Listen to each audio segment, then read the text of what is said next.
دي دوج تشارجر موديل 68. العربية دي مركونة بقالها 35 سنة، ولكن ويسلين تشامبلين عمل لها إعادة إحياء مرة تانية. ولكن إعادة الإحياء بس مش كفاية، العربية دي محتاجة قوة أكبر، لأن دوج تشارجر معروفة إنها دايما قوية، فعشان كده لازم يتركب عليها السوبر تشارجر. أهلا بيكم في حلقة جديدة من تعديلات مجنونة، السلسلة اللي بنشوف فيها أغرب وأعنف تعديلات العربيات على مستوى العالم بس بطريقتنا احنا. للي بيشوفنا لأول مرة، أنا محمد حمدي، ودي مش مجرد قناة، احنا عيلة بتحب العربيات والتعديلات. قبل ما نبدأ الفيديو ادعمنا بلايك وصلي على النبي واشترك في القناة وخليك واحد من العيلة وفعل الجرس عشان توصلك الفيديوهات الجديدة أول بأول. ويلا بينا نبدأ. ده VE71 سوبر تشارجر، وده واحد من اكبر السوبر تشارجر اللي ممكن تشوفهم في حياتك. السوبر تشارجر ده كبير وقوي جدا، وده واحد من افضل السوبر تشارجر اللي اتعملوا في التاريخ. ولكن يفيد بايه السوبر تشارجر قوي وهو محطوط كده؟ عشان كده السوبر تشارجر ده هيتركب على الدوج تشارجر. فيلا بينا نبدا رحله التعديل المجنونه دي. اول خطوه عشان الشغل يكون سهل جدا، لازم بيشيلوا كبوت العربيه، وده عشان يقدروا يوصلوا لكل المساحة اللي موجودة في حوض المحرك بسهولة. طبعا اللي هيتركب دلوقتي هو السوبر تشارجر، فعشان كده لازم يشيلوا الكربيراتير اللي موجود على المحرك، وكمان هيشيلوا قطعة الانتاك المسؤولة عن توزيع الهواء لل8 سلندرات. وعلى طول هيجيب الجديدة المخصصة للسوبر تشارجر، ودي بتكون معمولة من الألمنيوم، فعلى طول بياخدها وبيركبها مكانها فوق المحرك، وهيركب مسامير التثبيت بتاعته، وهيحط قطعة الإطالة فوقها، ودي بس بتكون محطوطة عشان تعمل إطالة شوية للسوبر تشارجر، وهي اللي بتفصل ما بين السوبر تشارجر والإنتيك. طبعا عشان المشروع يشتغل في النهاية لازم تحب المشروع اللي انت بتعمله. بعد كده هيجيب السوبر تشارجر ذات نفسه ويركبه، وهيركب مسامير التثبيت بتاعته. طبعا كلنا عارفين ان السوبر تشارجر قد ايه بيزود قوة حصانية عالية للمحركات، وخصوصا لما يكون المحرك ده V8 امريكي. وطبعا طالما في سوبر تشارجر عملاق، يبقى لازم يكون في نظام حقن وقود قوي جدا. عشان كده جاب 2 كربيراتير من نوع هولي EFI، وده بيكون 4 عيون، فعلى طول بياخدهم وبيركبهم مكانهم. بعد كده بيفك سير المجموعة، وبيجيب مضخة وقود، وبيحسب أبعاد كابلات الوقود الصحيحة. بعد كده بيقطعهم وبيجهزهم، وبيركب كل حاجة في مكانها. وبس كده بيكون السوبر تشارجر اتركب بكل سهولة. فعلى طول هيبدأ يشغل المحرك ويجرب عشان يتأكد إن كل حاجة شغالة تمام بدون أي مشاكل. وأول لما بيشغل الفيول بامب بتبدأ تشتغل.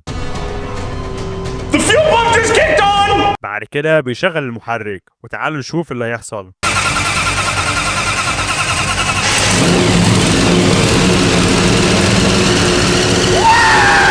والمحرك بيشتغل بكل سهولة، ولكن الأمور مش بتمشي زي ما هو عاوز. المحرك بيبدأ يطلع دخان، وبيروح ورا وبيبص على العادم، وبيلاقي إن تقريبا في زيت طالع من العادم، وده مؤشر سيء جدا. فبعد كده بيقرر يجرب يشغل المحرك تاني، ولكن المرة دي المحرك مش بيشتغل معاه. Go ahead. Yep, go ahead.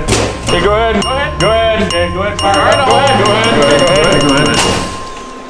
محاولة ورا التانية ورا التالتة ورا الرابعة، المحرك برضه مش بيشتغل. فبيبدأ انه يدور ويكلم اشخاص، ولكن برضه مش بيلاقي حل. فبيفضل يجرب تاني، ولكن المرة دي في ولعة بتحصل في المحرك. Okay, go ahead. Try it now.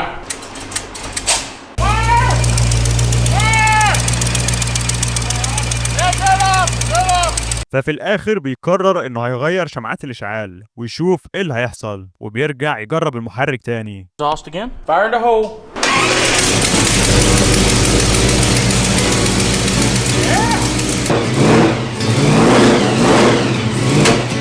ولكن المرة دي المحرك بيشتغل. ولكن مش معنى ان المحرك يشتغل يبقى كل حاجة بقت تمام، لا، وده لان درجة الحرارة بتعلى جدا، وسائل التبريد موجود في كل مكان، والمحرك عمال يفرقع من جهة الانتيك. فكل ده مش معناه غير حاجة واحدة، ان توقيت المحرك هو اللي غالبا فيه المشكلة. فعشان كده بيقرر انه يعيد ضبطه، ولكن مش بيحط الجزئية دي في الفيديو، وبيرجع يجرب المحرك تاني. والمرة دي المحرك بيشتغل بكل سلاسة. She sounds good.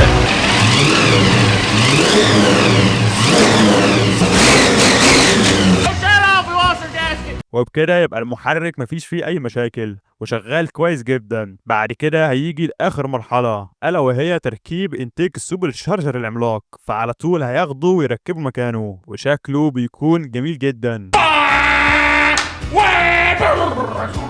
بعد ما ركب الانتيك على طول بدأ يشغل المحرك ويجرب العربية.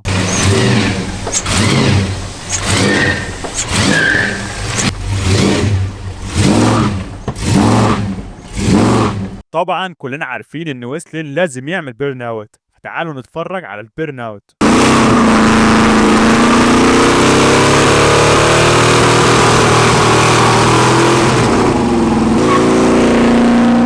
فبعد كده بياخد العربية وبيطلع يتمشى بيها.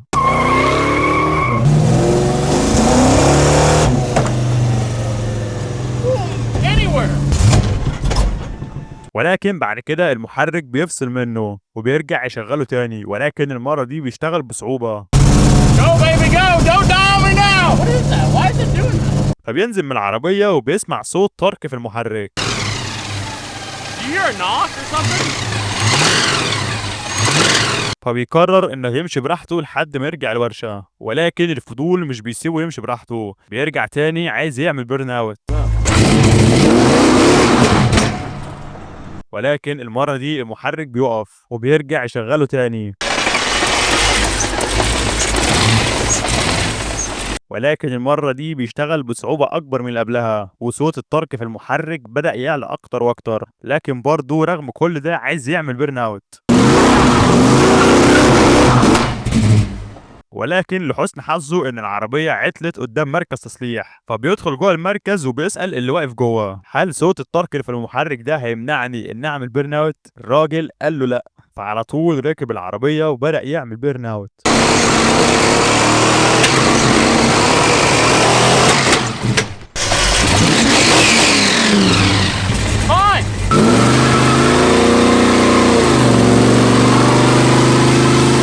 انا بجد مش عارف ايه كمية الجنون اللي في الفيديو ده.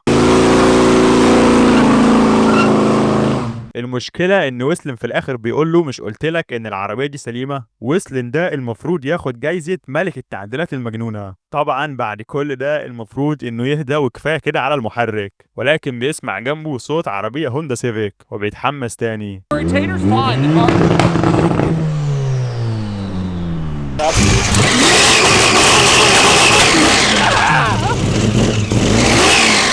ولكن للأسف بعد كل ده بيلاقي البوليس جه وراه، وتعالوا نشوف ايه اللي حصل ما بينهم. Would you like to go for a ride?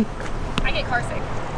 You can drive! That's okay. الشرطة قالت له ما تعملش بيرن اوت هنا تاني، لأن بعد كده الرخصة هتسحب منك، فبيبدأ يفكر في مكان فاضي عشان يعمل فيه دريفت وبيرن اوت، وتعالوا نشوف.